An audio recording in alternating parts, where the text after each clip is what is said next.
Hi, welcome back to On4Kids channel. Xin chào các bạn đã quay trở lại với kênh On4Kids của con Nguyên nhé.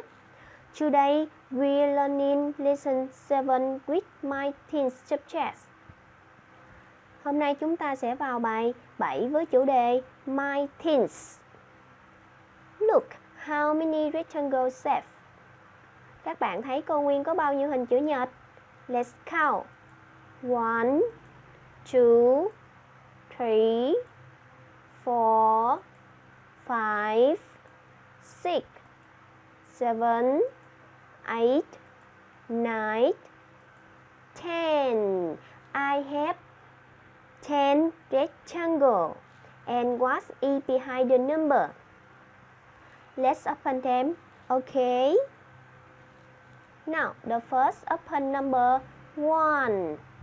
Then number 3, number 5, 7, 9.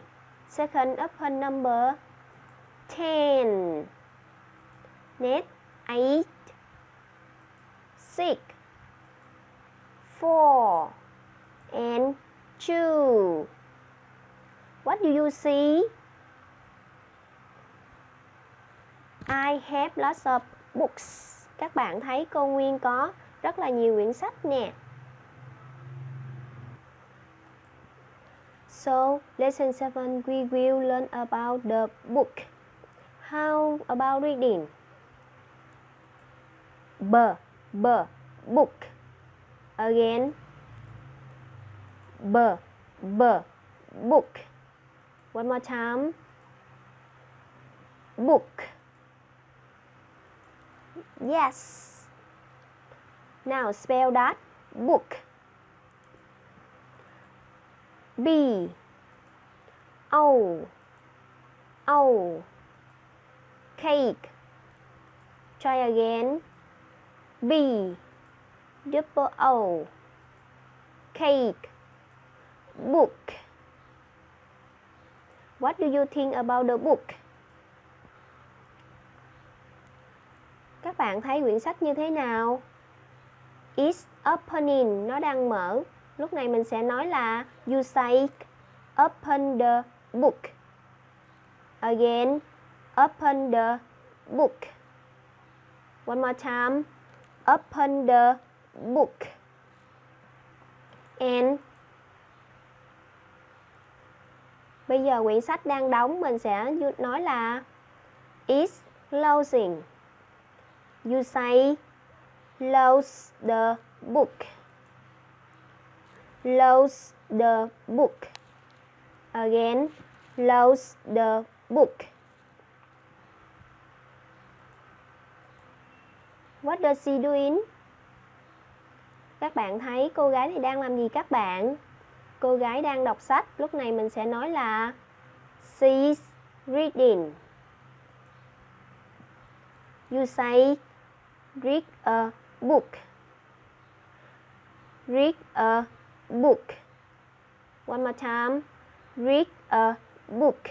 Okay.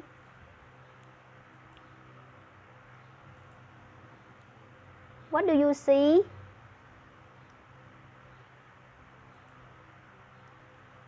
You say I see 5 books.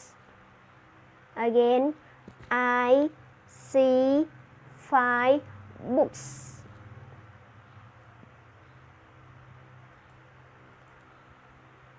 What do you see? I see 2 books. I see 2 books. What do you have? You say I have 8 books. Again, I have 8 books. One more time. I have 8 books. What do you have? I have 3 books. I have 3 books. What do you have? I have a book. I have a book. One more time. I have a book. Ok. Vậy hôm nay các bạn được cô Nguyên hướng dẫn cho vật gì vậy các bạn? Quyển sách chúng ta sẽ đọc là book. Again, book. Khi các bạn thấy quyển này chúng ta sẽ đọc là book. Again, book.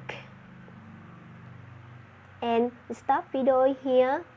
Goodbye and see you again next video. Nếu mọi người thấy video này hay và hữu ích thì đừng quên ấn nút like và chia sẻ ở phía dưới nhé mọi người. Goodbye.